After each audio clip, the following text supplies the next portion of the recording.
No, seriously, I don't know how to answer.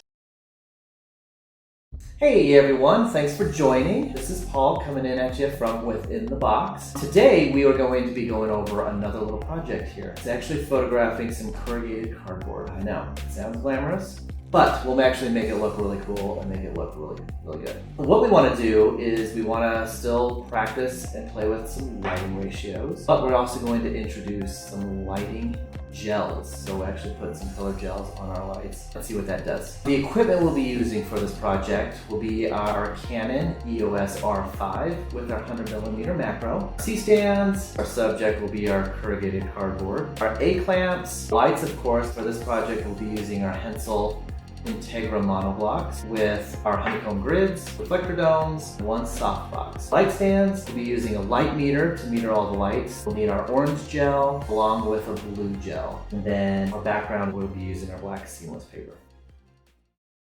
So this is what our setup is going to look like. Let's position our camera first, then we can start styling and positioning our cardboard. Once you get the cardboard in place with at least one little wave in it, we can go ahead and set up our key light that we're going to position back behind and above the cardboard so that the spotlight is hitting the front of the cardboard. Second light will be our softbox. This is going to be on the opposite side from our key light, and be sure you position it so it's hitting the front of the cardboard. Once that's in position, let's get our third and final light set up. This will be the background light. It's going to be spotlit, so be sure you use your honeycomb grid, snoot, barn doors, whatever it'll take to control the spotlight that's hitting the background. This one's going to have our blue gel, and make sure that it's behind the cardboard and hitting the seamless in the position that we want. So you'll have to look in the camera to see exactly where that's hitting the background. So there are a couple of challenges that you may run into. The first one is actually setting up and composing the cardboard. We found it best to use a couple of C-stands with the arms and some A-clamps to actually hold the cardboard onto those arms. We were able to move them up and down at a different angle and stuff to get the cardboard exactly how we wanted it. Those A-clamps worked really well to keep it and locked in place. The second challenge will be light bleeding onto the background. To fix that, just make sure that there is enough distance from the cardboard to the background. So move that background away from the cardboard to eliminate the light bleeding onto that cardboard from your fill light and or your key light. We're going to do this in a series of 3 shots. Our first shot is just going to be our key light. We will be putting an orange gel on that because we want that to be a really warm light. Once we have the gel and position of our light, let's go ahead and take a light meter reading. Our camera settings, what we're going to be doing is going for 1/125th of a second at f16 at ISO 100.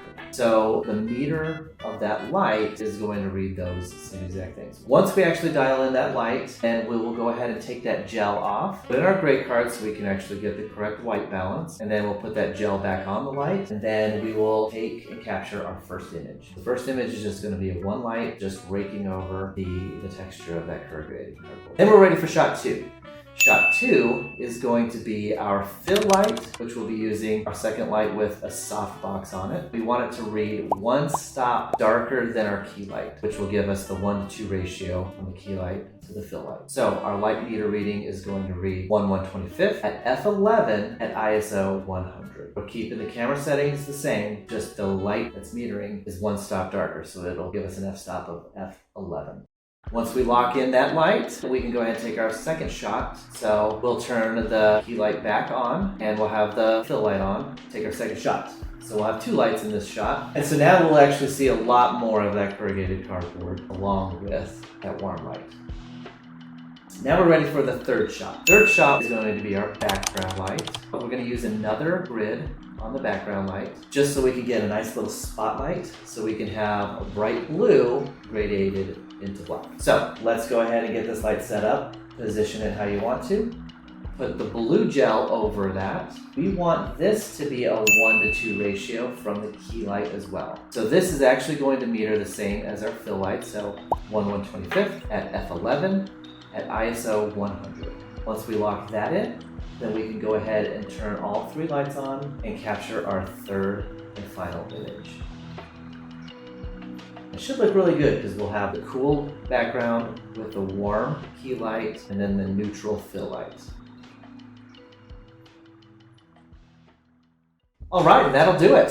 Thank you everybody for joining us. I hope this was educational and beneficial for you. Please leave some comments down below if you have any additional questions, or if you do try this, let me know how it went. If you'd like to see any more of this too, please let us know. Be sure to like and subscribe.